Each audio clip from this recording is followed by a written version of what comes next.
Okay, चलिए अब आगे बढ़ते हैं और मार्केट का टेक्निकल सेटअप और कमाई के शेयर्स की बात करते हैं। 361 की प्रेसिडेंट अनु जैन जुड़ी हैं हमारे साथ। अनु, गुड मॉर्निंग। जो बड़ी हाईलाइट रही है पिछले 10 दिन की वो है बैंक निफ्टी में फाइनली वो कैचअप जो वो अंडर परफॉर्म कर रहा था। क्या ये अब एक नई तेज़ी की शुरुआत है बैंक निफ्टी में?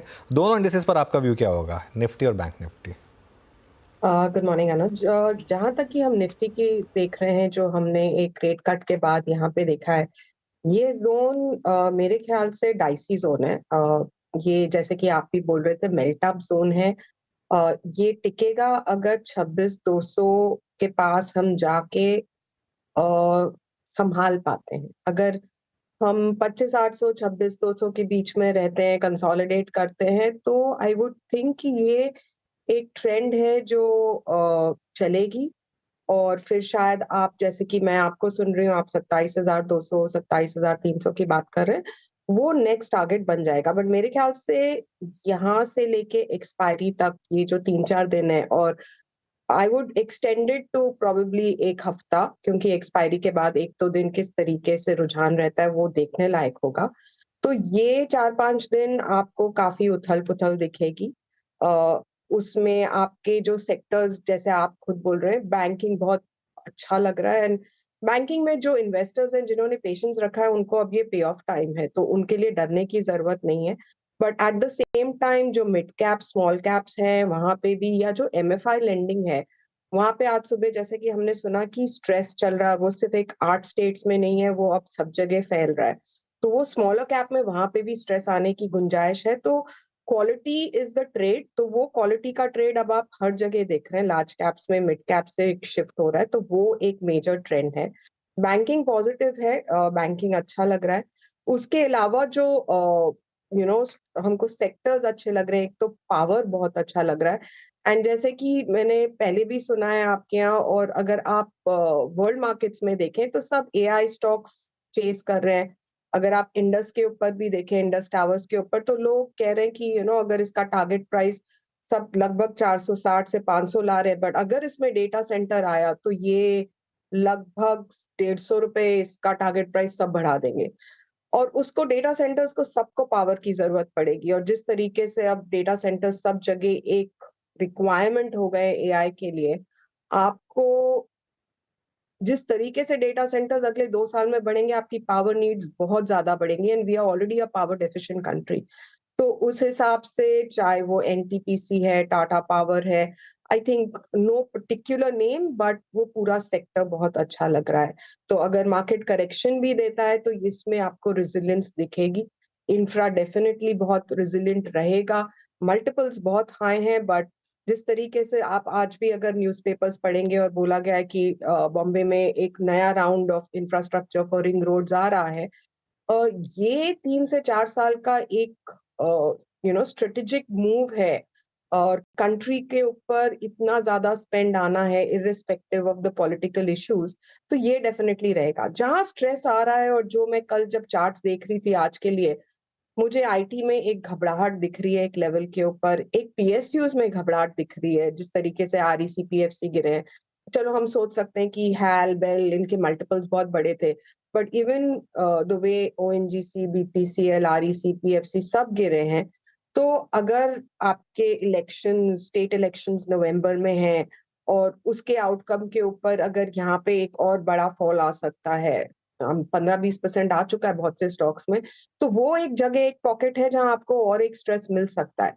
बट जहां तक कि निफ्टी और बैंक निफ्टी की क्वालिटी ट्रेड्स की सवाल है, I think you are in a good place and we will continue to be in a good place. Okay. एक और पॉकेट या फिर अपने आप में जो एक सेक्टर है रिलायंस, यहाँ पर अब क्या व्यू बन रहा है अनु को? कि काफ़ी अंडर परफॉर्म किया है इसने, आज बहुत टाइम बाद 3,000 क्रॉस हुआ। सी, व्यू पॉजिटिव है। इनफैक्ट टेलीकॉम के ऊपर हमारा व्यू बहुत पॉजिटिव है। हमारे पोर्टफोलियो में लगभग 10% वेटेज टेलीकॉम पे है, between Bharti and Indus star. हम रिलायंस भी होल्ड करते हैं, बट बिकॉज वो एक एसओटीपी वैल्यूएशन हो गया है, हम उसको डायरेक्टली नहीं देखते हैं। आई थिंक पीपल का एक एंटिसिपेशन था कि डीमर्जर के ऊपर कुछ बात होगी, जो नहीं हुई। बट जहां तक कि मेरा व्यू है, मेरे ख्याल से अगर वोडाफोन को, इनको आइडिया को बेसिकली अगर सपोर्ट करना है तो एक रेट हाइक अगले 3 से 6 महीने में और आएगा, जो प्राइस्ड इन नहीं है कोई भी एनालिस्ट से। और अगर वो आया तो वो बम्प अप आपके आरपूस पे सबको देगा और वो ईपीएस प्ले सभी के लिए होगा। आई थिंक कहीं ना कहीं जब वो आइडिया का थर्सडे फ्राइडे का अनाउंसमेंट आया उसके बाद जो भारती ने बम्प लिया है वो कहीं ना कहीं उसी बात को डिस्काउंट कर रहा है। और आप देखेंगे तब से एक रिलायंस ने भी सपोर्ट लेके वहां से चलना शुरू कर दिया। So it is an unsaid truth that ये शायद इसको लीड करेगा and this will benefit both Bharti and Reliance. जहां तक कि टेक्निकली व्यू का सवाल है, आई थिंक आपका 3040 क्रॉस करेगा तब आपको उसमें एक एक मेजर मूव दिखेगा। बट आई थिंक इसमें जहां तक कि मैं कह रही हूँ जहां इंडेक्स में मुझे एक लेवल ऑफ इस लेवल के ऊपर सेल ऑफ आता रहेगा और एक it is a high, it's a time where probably you have to be cautious what you're holding. Reliance would be pretty much safe कि downside बहुत limited है। मेरे ख्याल से अगर आप fundamental value भी देखेंगे तो 2840 2850 पे ये बहुत safe है। तो आपका margin of safety and जिसकी वजह से आपका एफआई पैसा पूरा प्राइवेट बैंक्स में आया था, वो मार्जिन ऑफ सेफ्टी अब रिलायंस में बहुत ज्यादा है। तो अगर फ्लोज आएंगे और 3.5 trillion over a 1.5 year period of risk on money has to flow to commodities emerging market, उसमें से हमारा जितना भी शेयर हो वो तो क्वालिटी स्टॉक्स पे ही जाएगा। तो I think it tends to gain over the next 1 year, तो would be positive on it.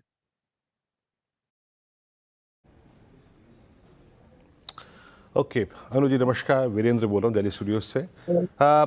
एक स्पेस जिसकी लीडरशिप अभी एलएनटी के हाथ में है, शुक्रवार को बहुत स्ट्रॉन्ग मूव दिया कि पूरा स्पेस एज पर स्टेट्स जिसको मैं लेके काफ़ी श्योर हूँ, सितंबर में काफ़ी शॉर्ट्स लेके आया था। Stocks almost 100-day exponential moving average के नीचे फ्लोट कर रहे थे, लेकिन सितंबर मिड और टुवर्ड्स क्लोज ऑफ दिस सितंबर हम एक सिंकिंग जोन से बाहर निकल के आ रहे हैं, ओआई शेड हो रहे हैं, शॉर्ट कवरिंग विजिबल है। आपका टेक इस वक्त कैपिटल गुड्स पे क्या है?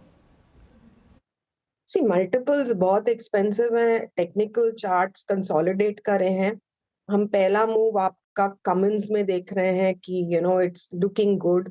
आपका लार्सन तो बेसिकली लग रहा है कि पहली बार 2 क्वार्टर से कंसोलिडेट कर रहा है, जबकि पूरा सेक्टर चला था, लार्सन नहीं चला था। तो मेरे ख्याल से सबसे बड़ा लीड इंडिकेटर वही होगा। And I mean these are stocks in our portfolio, that's caveat. Larsen Cummins ये सब का एक कंसोलिडेशन पीरियड निकल गया है। बट जिस तरीके से मैं निफ्टी के साथ कोरिलेट करूंगी, अगर 26,200 होल्ड करता है देन ये स्टॉक्स अपना नेक्स्ट लीक करेंगे। नहीं तो क्या होगा कि जैसे जैसे ये 26,200 की तरफ चलेगा, ये आपको 3-4% का मूव तो दे देगा, बट फिर वहां पे जिस तरीके से एक बेयर ट्रैप बन जाएगा, तो बुल ट्रैप बन जाएगा, तो वहां पे पीपल विल गेट स्टक अगर उस लेवल में वो घुसेंगे। तो मेरे ख्याल से अगर आपका मार्केट 26,200 होल्ड करता है तब ये सेक्टर अपने नेक्स्ट मूव के लिए रेडी होगा। अगर नहीं होता है तो बेसिकली ये एक और टॉप बना के then it will be like a double triple top बना के it will again go down by 5 to 7%।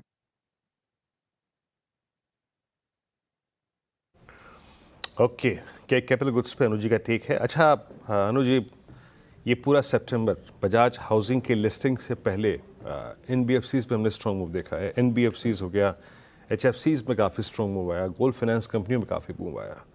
अभी कुछ सेक्टर्स जिसको लेके आपने एक जो पिक्चर ड्रॉ करी कि थोड़ा सा ओवरबॉट ट्रेजेक्ट्री में है, यहाँ से कोई बहुत बड़ा स्कोप नहीं है बाइंग का, सिचुएशन पॉइंट आ चुका है। आप इस वक्त रीड कैसे कर रही हैं एनबीएफसीज को, इंक्लूडिंग ऑल एचएफसीज and gold finance companies as well? जिस तरीके से बजाज हाउसिंग का लिस्टिंग हुआ था, बाकी सब रिलेटिवली चीप लगते हैं, बट अब एक वो क्वेश्चन हो जाता है कि it's a trade off quality. लोगों को क्वालिटी खरीद के बैठना है, but there are other stocks which are fairly valued, good business, good ROEs, good market share. तो आई थिंक वहां पे अगर लॉन्ग टर्म व्यू है तो they all make sense. NBFCs में आपके बहुत से एनबीएफसीज अभी तक चले नहीं है, कुछ काफी चल चुके हैं, चोला काफी चल चुका है, बजाज फाइनेंस लिस्टिंग के ऊपर चल चुका है, आपका श्रीराम चल चुका है, बट जहां तक कि आप ईवी कैपिटल देखेंगे या कुछ और होंगे वो नहीं चले हैं। तो आई थिंक वो ट्रेड एक कैचअप ट्रेड कंटिन्यू करेगा। एंड जैसे कि हम देख रहे हैं कि it's a positive financial kind of a trade वो चल रहा है, उसमें in fact there is a not exactly NBFC but I think insurance stocks का जो चार्ट है वो काफी प्रॉमिसिंग लग रहा है, चाहे आप एसबीआई लाइफ देखें, आप आईसीआईसीआई लोम्बार्ड देखें। आई थिंक इंश्योरेंस ट्रेड जो बहुत टाइम से नहीं चला है एंसिलरी फाइनेंशियल्स में, आई थिंक वो मुझे एक ज्यादा प्रॉमिसिंग लग रहा है, जहाँ वैल्यूएशन कंफर्ट भी रिलेटिवली बेटर है। तो I would probably move the trade from एचएफसीज टू इंश्योरेंस। ओके, मीनवाइल मेरी एक नज़र बार बार वोडाफोन पर जा रही है क्योंकि अब वो डे लो के करीब आ गया है स्टॉक, इनफैक्ट डे लो पर आ गया है स्टॉक और कोलैप्स हुआ है हायर लेवल से, जो 12% ऊपर था अब सिर्फ सब 5-5.5% ऊपर रह गया। अच्छा अनु, आपने कहा कि पीएसयूज़ पे आपने एक कमेंट दिया, एक जब भी हमारी आपसे बात हुई है एक ट्रेड जो बहुत शानदार रही थी वो थी निफ्टी पीएसयू बैंक का जो ETF था, उसने बहुत पैसा बनाकर दिया था। आई थिंक जब पहली बार हमने उसको डिस्कस किया था, अब काफ़ी टाइम से वो कंसोलिडेट कर रहा है, क्या वो ट्रेड खत्म हो चुकी है या फिर एक फ्रेश लेग की तैयारी कर रही है? तो हमने काफी पहले दिलाया था और हमने बुक करा दिया था actually just around the election के बाद, क्योंकि वो कहीं ना कहीं पीएसयू का सारा प्ले गवर्नमेंट से, हम माने ना माने, एक वो इमोशनल मेंटल कनेक्शन रहता है एंड मार्केट फाइनली एक इमोशनल रिप्रेजेंटेशन ऑफ माइंडसेट है, टेक्निकल्स भी वही है। वो कंफर्ट मुझे वापस अभी तक दिखा नहीं है अनुज कि मैं फिर से वो ट्रेड लूं। 840 पे एसबीआई जब बेचा था हम लोग ने क्लाइंट्स के लिए, या वो अभी तक वो 790 780 पे भी वो कंफर्ट नहीं आया कि वापस ले लो। हाँ, अगर ये 26,200 टिका, जो मैं अभी काफी ट्रेड्स के लिए बोल रही हूँ कि एक वहां पे अगर सपोर्ट मिलके मार्केट कंसोलिडेट करके यहाँ रहता है, तब आपके सेकंड राउंड्स जो चलेंगे, जैसे मैं बोल रही हूँ इंफ्रा में, तो उसमें पीएसयू भी तब चलेगा, चाहे वो बैंक्स हो या नॉन बैंकिंग हो। तो आई थिंक शॉर्ट टर्म में 3-4% बिकॉज मोमेंटम में मेल्ट अप है, आप देख सकते हैं, बट एक सस्टेन्ड मूव आने के लिए आई थिंक वो 26,200 is a very crucial figure, because अगर आप इलियट के हिसाब से भी देखते हैं तो वेव एक्सपायरी वहां है, वो वेव कंप्लीटली निगेट हो जाती है। तो मेरे ख्याल से अगर 26,200 होल्ड करेगा तो आपके ये सारे प्लान्स प्ले आउट्स फिर से हो सकते हैं। एंड गिवन दैट अब नवंबर इलेक्शंस पास में है, आपके एमएफआईज में इशू है, तो आपके एमएफआईज में इशू है तो बुक साइज और प्रोविजनिंग जो है वो सबसे ज्यादा इम्पैक्ट इवन पीएसयूज को करेगी। तो अभी तक मेरा कोई पॉजिटिव लेने का ट्रेड वहां पे रुझान बना नहीं है। ओके, चलिए अनु, बहुत बहुत शुक्रिया आज हमारे साथ जुड़ने के लिए और इन सब टॉपिक्स पर बात करने के लिए।